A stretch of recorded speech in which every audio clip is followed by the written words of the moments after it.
short film Bingo Night is a comedy action film, which means the timings of the shots, music, and dialogue are important for it to be successful. So the first edit I placed was a sound effect of the phone ringing, and I did this to establish the loneliness of the scene. And this reflects the loneliness of the character Ethel in that situation.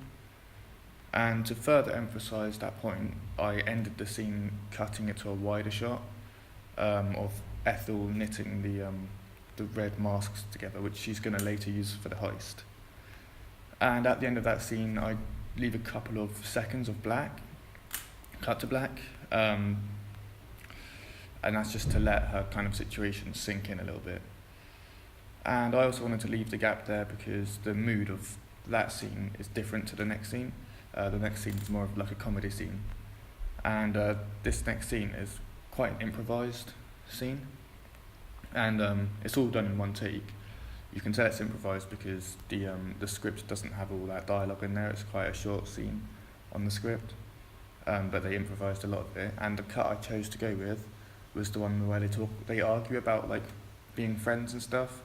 And that's just because the theme of friendship comes up quite a lot in that film, a couple of times at least. And needing friends, loneliness, those themes do come up in the film. So I wanted to go with that theme in the edit as well. All the soundtracks for the music were actually named. So the one in the car scene, scene 10, was called Heist Planning. But it's only a 30-second sound clip, whereas the scene is like 2 minutes. So I put that sound clip at the end of the scene, transitioning it into the next scene, which makes it run quite smoothly.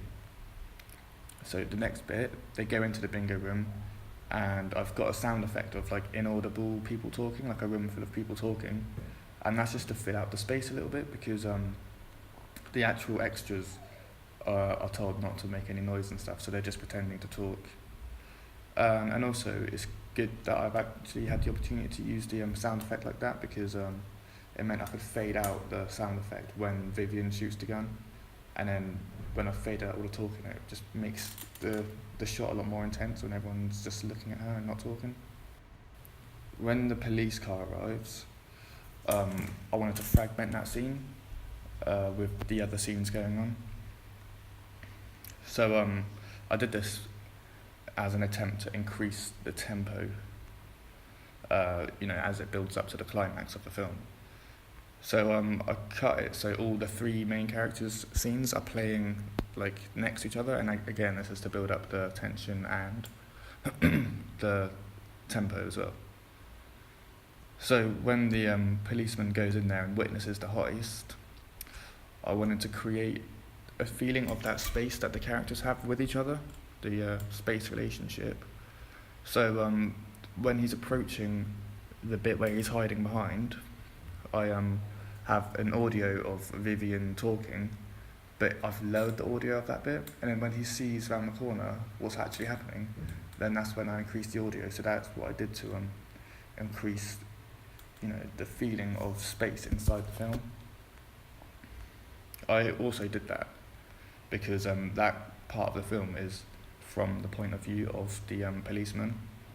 So the next shot is actually a point of view shot, so I wanted that bit of the film to be from his perspective. So him coming closer to the heist and hearing it like gradually build up is something I did to emphasise that point. So at the end of that scene where they do the heist, I leave quite a long cut to black, and I also do like a sound of a metal door slamming, like a metal jail door slamming. This lets the scene just sink in a little bit more, and it's a good transition to the jail scene, having that door slamming sound effect. And also the next scene is 10 months later, so they've obviously been in jail that whole time, so cutting to black for that longer amount of time just lets that 10 months pass in the fiction amount of time. So I ended the film in perfect timing with the soundtrack, and to make sure this happened, I had to make sure all the shots before in that scene were the right amount of length. So yeah, editing this film has made me learn quite a lot about Avid, just like the workflow, the keyboard shortcuts, how you're supposed to use the keyboard with your left hand, the mouse with your right hand. And the keyboard shortcuts I used the most were the splice in, overwrite, and zoom in and out, as well as the quick transition tool. And I used all those together to make this film.